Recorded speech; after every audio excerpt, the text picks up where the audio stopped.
Hi అండి. ఎంత చల్లగా అయిపోయిందండి వాతావరణం, భలే మారిపోయింది. అసలు చూడండి ఎంత మబ్బు వేసేసిందో. ఇంత మబ్బు చల్ల గాలి వేస్తున్నాం. మేము అందరం మేడ మీదకి వెళ్ళాం, మా చిన్నాడు, నేను, మా వారు. మా వారేం పూలు కోసేస్తున్నారు అనమాట. ఎందుకంటే వర్షం పడితే పువ్వులు పాడైపోతాయి అనమాట, నలిగిపోయినట్టు అయిపోతాయి. ఆయన పూలు కోస్తున్నారు, నేను రొయ్యలు వలుసుకుంటున్నానండి. తెలిసిన వాళ్ళు రొయ్యలు పంపించారు. సరే చల్లగా ఉందని మేడ మీదకి వెళ్ళి రొయ్యలు వలుసుకుంటున్నాను అనమాట.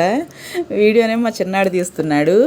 ఇలా వర్షం పడినప్పుడు అండి మేము బిందులు బకెట్లు అన్నీ పెట్టేసి పైన వాటర్ గ్యాదర్ చేసుకుంటాం అనమాట. వర్షం నీళ్ళు గ్యాదర్ చేసుకుని ఆ నీళ్ళని అట్టు పెట్టుకుని అవి తాగుతాం అనమాట. డ్రింకింగ్ వాటర్లో అవి తాగుతాం అనమాట. ఎందుకంటే హెల్త్కి మంచిది కదా వాటర్ అనేసి.